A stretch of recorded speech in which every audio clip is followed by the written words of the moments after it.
आज जो हम लोग 30 एमसीक्यूज करने वाले हैं न्यूट्रिशन के, इसके अलावा बोर्ड में कुछ नहीं आने वाला है। स्वागत है आप सभी का एक ब्रांड न्यू वीडियो में। आज हम लोग करने वाले हैं न्यूट्रिशन का एमसीक्यूज।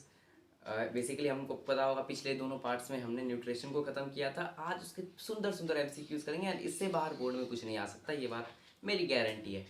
स्टार्ट करें बिना किसी टाइम वेस्ट के। स्वागत है आप सभी का मेजर टारगेट यूट्यूब चैनल में। चलिए वीडियो करते हैं स्टार्ट। सबसे पहला क्वेश्चन आपके स्क्रीन पे ये रहा।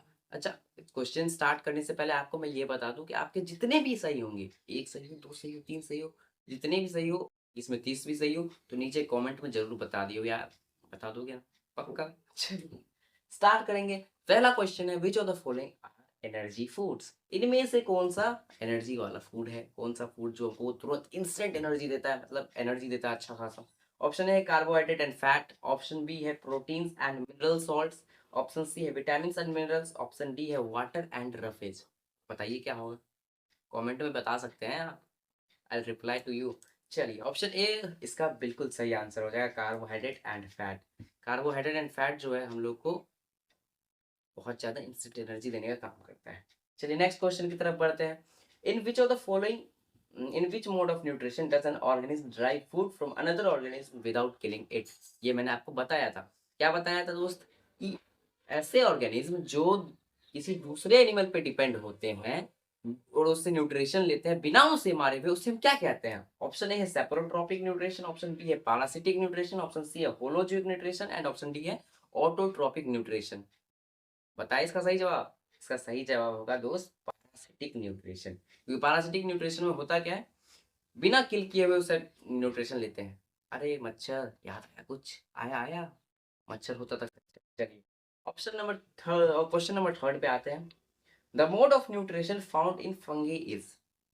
याद आया कुछ? हमने पढ़ा था फंगी ब्रेड मोड। रिलेट करना चाहेंगे आप? ऑप्शन ए है पैरासिटिक न्यूट्रिशन, ऑप्शन बी है होलोजिक न्यूट्रिशन, ऑप्शन सी है ऑटोट्रॉपिक न्यूट्रिशन, ऑप्शन डी है सेप्रोट्रॉपिक न्यूट्रिशन। बताइए क्या होगा? पैरासिटिक तो होता नहीं है, होलोजोइक पता है नहीं होगा, ऑटोट्रॉपिक तो करते नहीं है, और हमने आपको बताया भी था ब्रेड मोल्ड हो गया, फंगई हो गया, ये सब सेप्रोट्रॉपिक न्यूट्रिशन फॉलो करते हैं। समझ में आया? पक्का। बढ़े आगे। चलिए क्वेश्चन नंबर 4 पे आ जाते हैं। Roots of plant absorb water from soil through process of. एक प्रोसेस होता है जिससे रूट्स जो होते हैं वो जमीन के अंदर से अंडरग्राउंड वाटर जो है वो निकालते हैं। उस प्रोसेस को क्या बोलते हैं? ऑप्शन ए है डिफ्यूजन, ऑप्शन बी है ट्रांसपायरेशन, ऑप्शन सी है ऑस्मोसिस एंड ऑप्शन डी है एक्टिव ट्रांसपोर्ट। बताइए बताइए जल्दी बताइए। मैं बताऊं? इसका राइट आंसर होगा ट्रांसपायरेशन। ठीक है, बड़ी वेरी गुड। चलिए अब बढ़ते हैं फिफ्थ नंबर पे। The site of photosynthesis in a plant cell. अब फोटोसिंथेसिस का साइट का मतलब क्या है कि किस जगह पे होता है फोटोसिंथेसिस? बहुत सिंपल क्वेश्चन है। अब ये क्वेश्चन भी नहीं होगा तुमसे तो फिर तो मैं ये बोलूंगा, किनारे किनारे मत चलो दोस्तों, बीच में से चलो दोस्तों, कहानी खत्म करो। चलिए तो ऑप्शन ए होगा mitochondria, option B chloroplast, option C cytoplasm, option D protoplasm. बिल्कुल सही जवाब है। क्लोरोप्लास्ट को याद है, पढ़ते थे हम लोग CO2 plus H2O in presence of chloroplast. याद है कुछ सनलाइट और क्लोरोप्लास्ट के प्रेजेंस में? तो क्लोरोप्लास्ट जो साइट ऑफ फोटोसिंथेसिस हम बोल सकते हैं। नेक्स्ट क्वेश्चन की तरफ बढ़ेंगे। अमीबा में फूड जो है डाइजेस्ट कहाँ पे होता है? Option A food vacuole, option D है mitochondria, option D pseudopodia and option D chloroplast. बहुत सिंपल है, पता है आपको, बताया था मैंने। ऐसे अंदर फंसा के फूड वैक्यूल क्रिएट कर लेता है कौन? अमीबा। तो अमीबा क्या करता है? फूड वैक्यूल क्रिएट करके फूड को डाइजेस्ट, उसी में लाइसोसोम फिर जाके कंबाइन होता है। तो ऑप्शन ए जो है बिल्कुल सही जवाब होगा, फूड वैक्यूल। चल रहा है सही? बढ़िया चल रहे हैं अभी तक, सही हो? बहुत बढ़िया। कुछ कुछ क्वेश्चन मैंने हार्ड भी रखे हैं ताकि जो एनसीईआरटी में भी नहीं मिलेंगे आपको, कहीं नहीं मिलेंगे, बेहतर हो, थोड़ा अंडरस्टैंडिंग डेवलप हो जाए। चलिए सातवां नंबर, सात थाला फॉर रीजन। तो विच of the following events doesn't occur in photosynthesis? मतलब फोटोसिंथेसिस में इनमें से कौन सा इवेंट नहीं होता है? यानी स्टेप्स ऑफ फोटोसिंथेसिस याद कीजिए, पहला लेक्चर। ऑप्शन ए है absorption of light by chlorophyll, option B conversion of light to chemical energy, option C oxidation of carbon to carbon monoxide and option D reduction of CO2 into carbohydrates. बताइए, मैंने तो बता रखे 3 steps में होता है, और वो 3 स्टेप्स कौन कौन से होते थे? ये और ये। यानी इनमें से कौन सा नहीं हो रहा है? ऑप्शन नंबर सी जो है बिल्कुल सही जवाब हो जाएगा। ये एब्जॉर्प्शन ऑफ लाइट क्लोरोफिल के द्वारा करता है, फिर उस केमिकल एनर्जी में वाटर को तोड़ता है, वो फिर वाटर उठने के बाद क्या होता है, हाइड्रोजन जो है CO2 से कंबाइन करता है, इसको रिडक्शन। समझ में आ गया, बहुत बढ़िया। 8वां नंबर क्वेश्चन की तरफ बढ़ेंगे। Which region of alimentary canal absorbs the digested food? बहुत सिंपल सा क्वेश्चन है। Option A stomach, option B small intestine, option C large intestine, option D liver. कौन सा पार्ट डाइजेस्टेड फूड को एब्जॉर्ब करने का काम करता है, यानी एब्जॉर्प्शन कहाँ पे होता है? याद कीजिए, विलाई, कुछ याद आ रहा है? फिंगर लाइक प्रोजेक्शन होता था। Very good. Option number B जो है स्मॉल इंटेस्टाइन, स्मॉल इंटेस्टाइन के वॉल्स में विलाई प्रेजेंट होता है, जो कि क्या करने का काम करता है, कमेंट में बताना। विलाई एक्चुअली क्यों होता है फिंगर लाइक प्रोजेक्शन, बताना जरूर कमेंट में। चलिए 9th नंबर की बात करेंगे। The contraction and expansion movement of the walls of food pipe is called. ये अच्छा क्वेश्चन है। Option A translocation, option B transpiration, option C peristaltic movement, option D digestion. यानी कि हमारे फूड पाइप, जिसको इसोफेगस बोलते हैं हम, उसका वॉल जो होता है कॉन्ट्रैक्ट और रिलैक्स करता है। ऐसा क्यों होता है? क्यों कॉन्ट्रैक्ट और रिलैक्स करता है, कॉन्ट्रैक्शन और एक्सपेंशन होता है, बताओ। देखिए, अगर आप सोच रहे हो कि फूड पाइप सिर्फ एक पाइप है जिसमें हम खाना खाते हैं, वो नीचे गिरा, तब फिर तो आप अगर मान के चले कभी आपने लेट के खाना खाया है, खा के ट्राई कीजिएगा, क्या भी होगा ऑफकोर्स, कि आप देखोगे तब भी खाना अंदर ही जा रहा है। जब हम लेटे हुए हैं, इस केस में तो खाना अंदर नहीं जाना चाहिए। अगर एक पाइप की तरह एक्ट करता तो अटक जाना चाहिए था। अगर आप उल्टा लटका के भी आपको खिलाया जाए तब भी खाना अंदर ही जाएगा। तो खाना, एक फूड पाइप सिर्फ एक पाइप की तरह काम नहीं करता है। वो एक्चुअली उसके, वो खाना कैसे अंदर जाता है, तो हम लोग जो फूड अंदर लेते हैं, पाइप में कॉन्ट्रैक्शन और रिलैक्शन होता है, वो ही इसको अंदर की तरफ पुश करता है फूड को स्टोमक की तरफ। ये बात समझ में आ रही है? और उस तरह के मूवमेंट को बोलते हैं हम option number C peristaltic movement. ये अच्छा क्वेश्चन था, दिमाग लगाने वाला क्वेश्चन है, बढ़िया क्वेश्चन है। आगे बढ़ेंगे 10वां number question. When water enters the guard cell they, option A shrink and close the pore, option B swell and open the pore, option C rupture immediately and option D no changes. बहुत simple question है। हम जब guard cell में water आ जाता था तो क्या होता था? जब देखिए गार्ड सेल में वाटर आते तो एक श्रिंक होता जाता है, ये स्वेल होता था, स्वेल होता था यानी फूल जाता था, और ये पोर जो है वो ओपन हो जाता था, स्टोमेटल पोर ओपन हो जाता था। यानी ऑप्शन नंबर क्या हो जाएगा सही दोस्त? बी हो जाएगा। क्लियर? बढ़े आगे। चलिए, इनमें से कौन ऑटोट्रॉप है? Which of the following is an autotroph? Option A green plants, option B fungi, option C humans and option D cuscuta. बिल्कुल सिंपल क्वेश्चन है, इसमें तो ज्यादा दिमाग लगाने की जरूरत है नहीं। Option A green plants autotrophs है। आगे बढ़ेंगे। Raw materials required for autotrophic nutrition are. याद करो रिएक्शन, कुछ रिएक्शन याद आया? CO2 plus H2 in presence of sunlight and chlorophyll क्या बनता था? C6H12O6 plus O2। याद आ गया कुछ? Very good. Option number A इसका सही जवाब होगा, यानी कि ऑटोट्रोपिक न्यूट्रिशन में जो हमको यूज होता है क्या होता है? Carbon dioxide and water. Very good. बढ़ते हैं आगे। फोटोसिंथेसिस क्या है? ये बहुत अच्छा क्वेश्चन है। ये आपको ना ही एनसीईआरटी में मिलेगा, ना ही कहीं मिलेगा।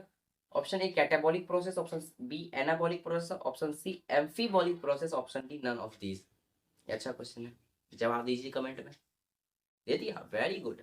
Option number B anabolic process. इस क्वेश्चन के लिए लाइक तो बनता है यार, दबाओ नहीं यार, क्या करते हो।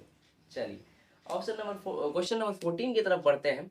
Bile juice is secreted by which organ? बहुत सिंपल क्वेश्चन की कौन सा ऑर्गन बाइल जूस सेक्रेट करता है? Option stomach, option B pancreas, option C small intestine, option D liver.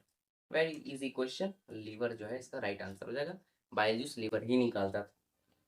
And एक चीज और बता दूं, कुछ कोई पूछ दे बाइल जूस स्टोर कहाँ होता है, निकालता तो लीवर, स्टोर कहाँ होता है? तो गॉल ब्लैडर में स्टोर होता है। चल, which of these digestive enzyme work in an acidic medium? अब इनमें से कौन सा डाइजेस्टिव एंजाइम जो है एसिडिक मीडियम में वर्क करता है?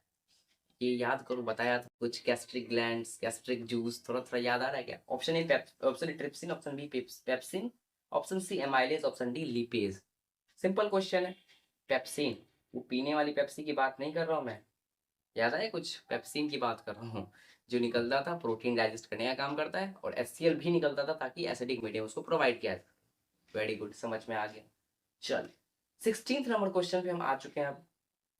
The function of salivary amylase. Salivary amylase का क्या काम होता है? ऑप्शन ए की मतलब क्या डाइजेस्ट करता है ये? प्रोटीन, फैट, स्टार्च या विटामिन? बहुत सिंपल क्वेश्चन है, स्टार्च को सुगर्स में कन्वर्ट करने का काम करता है।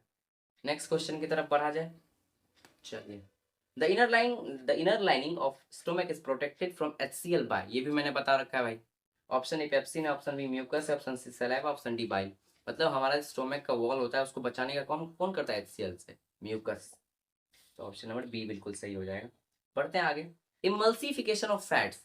अब देखिए कोई पूछेगा digestion of fat, digestion of fats में लिपेज आता है, बट इमल्सिफिकेशन जो है वो बाइल जूस करने का काम करता है। इमल्सिफिकेशन क्या कर मतलब क्या हुआ कि लार्ज ग्लोब्यूल्स यानी बड़ा बड़ा टुकड़े को छोटे छोटे टुकड़े में तोड़ना। तो इमल्सिफिकेशन ऑफ फैट्स कौन करने का काम करेगा भाई? Option number B bile juice. Next का क्वेश्चन की तरफ बढ़ेंगे। वही lipase acts primarily on which components of food? Option A amino acid, option B fats, option C carbohydrates, option D protein. ये तो बता दिया मैंने आपको, अभी तुरंत बता दिया। तो ऑप्शन नंबर बी फैट जो है बिल्कुल सही जवाब हो जाएगा। फैट को डाइजेस्ट करने का काम कौन करता है? लिपेज। कौन निकालता है? पेनक्रियास, पेनक्रियाटिक जूस के अंदर होता है वो कौन है? अगला है which pancreatic enzyme digest protein in an alkaline medium. अब देखिए एक एसिडिक मीडियम में कौन करता था? पेप्सिन। लेकिन एल्कलीन मीडियम में कौन करता है? गेस करो। अरे option A pepsin, option B trypsin, option C amylase, option D mucus. तो ट्रिप्सिन जो है ऑप्शन बी बिल्कुल सही जवाब होगा। चलिए क्वेश्चन नंबर 21 की तरफ पढ़ते हैं। एंड अगर आपको इसका PDF चाहिए, नोट्स वगैरह चाहिए, या फिर आगे आने वाली वीडियोस का इन्फॉर्मेशन चाहिए, तो नीचे मैं टेलीग्राम चैनल का लिंक डाल दूंगा डिस्क्रिप्शन में। टेलीग्राम चैनल आप ज्वाइन कर सकते हैं, ये बहुत इंपॉर्टेंट है, अच्छी बात है। चलिए बढ़ते हैं 21st क्वेश्चन की तरफ। The length of small intestine is relatively longer in. Option A carnivorous, option B herbivorous, option C omnivorous, option D equal in all organism. ये बहुत मस्त क्वेश्चन कि स्मॉल इंटेस्टाइन का जो लेंथ होता है किसमें बड़ा होता है या फिर सब में सेम होता है? कहोगे सर सब में तो सेम ही होना चाहिए, इसमें क्या बड़ा छोटा होने वाली बात है? मैं बताऊं, सब में सेम नहीं होता है।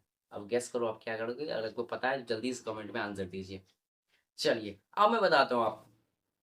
हर्बीवोरस में बड़ा होता है, ऑप्शन बी राइट होगा। अब कहोगे सर बड़ा तो होता है क्या, ऐसे तो कम बड़ा होता है, क्यों बड़ा होता है? हर्बीवोरस एक्चुअली क्या करते हैं पहले मुझे ये बताइए आप। घास खाने का काम करते हैं ना जी, कि नहीं करते हैं? तो घास खाते हैं वो। अब कहोगे इनका क्यों बड़ा है? तो एक्चुअली जो ग्रास होता है उसके अंदर प्रेजेंट होता है सेल्यूलोज, और उसको डाइजेस्ट करना बहुत मुश्किल होता है, और इसीलिए स्मॉल इंटेस्टाइन का साइज बहुत रिलेटिवली बड़ा रखा जाता है ताकि वो इजीली डाइजेस्ट कर पाए। कार्निवोरस का फिर बहुत छोटा होता है क्योंकि वो मीट खाते हैं और मीट को डाइजेस्ट करना आसान होता है। लोग उल्टा ही समझते हैं एक्चुअली में। सेल्यूलोज को डाइजेस्ट करना यानी ग्रास में प्रेजेंट होता है उसको बहुत टफ होता है, इसी वजह से हर्बीवोरस का बड़ा हो। कोई पूछेगा तो बता दूंगा, ठीक है। 20 question number. Herbivorous have longer small intestine primarily to digest. बहुत सिंपल, ये तो बता ही दिया आपको, तो आंसर क्या हो जाएगा? सेल्यूलोज। अगले क्वेश्चन की तरफ बढ़ेंगे। 23 carbohydrates are stored in plants primarily as. Carbohydrates जो है प्लांट में भी स्टोर होते हैं, एनिमल में भी स्टोर होते हैं। प्लांट्स में किस रूप में स्टोर होते हैं? एक क्वेश्चन आगे आएगा कि एनिमल में भी क्यों आते हैं। चलिए ऑप्शन ए है glycogen, option B starch, option C है ग्लूकोज, ऑप्शन डी है सेल्यूलोज। बताऊं मैं? स्टार्च के रूप में होता है, स्टार्च के रूप में प्लांट्स में स्टोर होता है, ये बात ध्यान रखेंगे। अब सेम क्वेश्चन आ गया कि एनिमल में कैसे स्टोर होता है भाई, किस फॉर्म में स्टोर होता है? Option A starch, option B cellulose, option C glucose, option D glycogen. तो इसका राइट आंसर ध्यान रखेंगे क्या? ग्लाइकोजन। यानी कि एनिमल में जो है, एनिमल में किस रूप में होगा? ग्लाइकोजन के फॉर्म में होगा। और वही प्लांट्स में किस फॉर्म में होगा? प्लांट्स में होगा, अरे बोल दिया यार, स्टार्च के फॉर्म में। समझ में आया क्या? ये चीज ध्यान रखोगे, बहुत इंपॉर्टेंट है, पूछा जाता है बहुत बार। पढ़ते 25th नंबर क्वेश्चन की तरफ। Villi finger like projection are present in which organ. बहुत सिंपल क्वेश्चन है, बहुत बारी मैं बता चुका हूँ, इस वीडियो में बता चुका हूँ। स्टोमैक्स, लार्ज इंटेस्टाइन, स्मॉल इंटेस्टाइन और इसोफेगस। ऑप्शन नंबर सी हो जाएगा स्मॉल इंटेस्टाइन। ठीक है, ऑप्शन करने का काम करता है। चलिए primary function of villa in small intestine. अब देखिए विला का फंक्शन ही पूछ लिया। Option A perform final digestion of proteins. क्या होता है? ना ना, ये तो नहीं होता है, डाइजेशन तो प्रोटीन का ये नहीं करता है। ऑप्शन सी की तरफ, option be increase surface area for nutrient absorption. क्या ये सही जवाब है? बिल्कुल सही जवाब है। ऑप्शन सी और डी भी एक बार देख लेते हैं। Prevent backward movement of food, ऐसा हमने नहीं पढ़ा है। स्टोर अनडाइजेस्टेड फूड मटेरियल्स, ये भी नहीं होता है। यानी ऑप्शन नंबर बी बिल्कुल सही हो जाएगा। समझ में आया क्या? क्लियर हुई चीजें? चलिए the opening and closing of stomata is regulated by. बहुत सिंपल क्वेश्चन है। Option A guard cell, option B chloroplast, option C atmospheric temperature, and option C, option D actually roots absorption capacity. बहुत simple question है। Guard cells का answer होगा, उसको opening closing पता है कैसे होता है, वाटर आता है तो स्वेल और श्रिंक होते रहता है। लास्ट के 3 क्वेश्चन बचे गए हैं, जल्दी से करते हैं। Organism that feed on dead and decaying organic matter are called. बहुत सिंपल। ऐसे ऑर्गेनिज्म जो डेड और डिकेइंग मैटर खाते, सड़े गले खाते हैं, उनको क्या बोलते हैं? Option A parasites, option B saprophytes, option C herbivorous, option D autotrophs. बिल्कुल सही जवाब है ये आपका सेप्रोफाइट्स या सेप्रोट्रॉपिक न्यूट्रिशन भी बोलते हैं इसको। ठीक है, बढ़ते हैं 29th नंबर क्वेश्चन की तरफ। ह्यूमन बींग्स में डाइजेशन ऑफ फूड कहाँ से स्टार्ट होता है? In human digestion of food begins in which organ? बहुत बढ़िया क्वेश्चन है, बता भी रखा है आपको मैंने। स्टोमैक, माउथ, स्मॉल इंटेस्टाइन या इसोफेगस? तो एक्चुअली आपको याद हो तो सेलेबरी एमाइलेज यानी सलेवा में जो प्रेजेंट होता है, और सलेवा कहाँ होता है भाई? माउथ में। तो यानी कि माउथ से ही डाइजेशन स्टार्ट हो जाता है, किसका? स्टार्च का। तो ऑप्शन नंबर बी हो जाएगा, माउथ से ही डाइजेशन स्टार्ट हो। क्या मेरी बात आपको समझ में आ रही है? लास्ट क्वेश्चन की तरफ बढ़ेंगे, 30 number question. The unabsorbed and waste food material in the human body are sent to। अब ये स्मॉल इंटेस्टाइन के पर्सपेक्टिव से ही पूछा जा रहा होगा। Option A stomach, option C liver, option D duodenum, duodenum actually, and option B large intestine. तो बहुत सिंपल क्वेश्चन है भाई, लार्ज इंटेस्टाइन में ही भेजा जाएगा। लार्ज इंटेस्टाइन फिर रेक्टम में स्टोर हो जाता है, फिर वहां से एनस के थ्रू वेस्ट मटेरियल बाहर होते जाता है टाइम टू टाइम। यही थे 30 एमसीक्यूज एंड बहुत इंपॉर्टेंट थे। होपफुली आपको मजा आया होगा। कितना स्कोर हुआ ईमानदारी से बताना, और टेलीग्राम चैनल जरूर ज्वाइन कर लेना, लिंक कमेंट में एक्चुअली डिस्क्रिप्शन में है। Thank you very much, hopefully मजा आया होगा। Bye bye.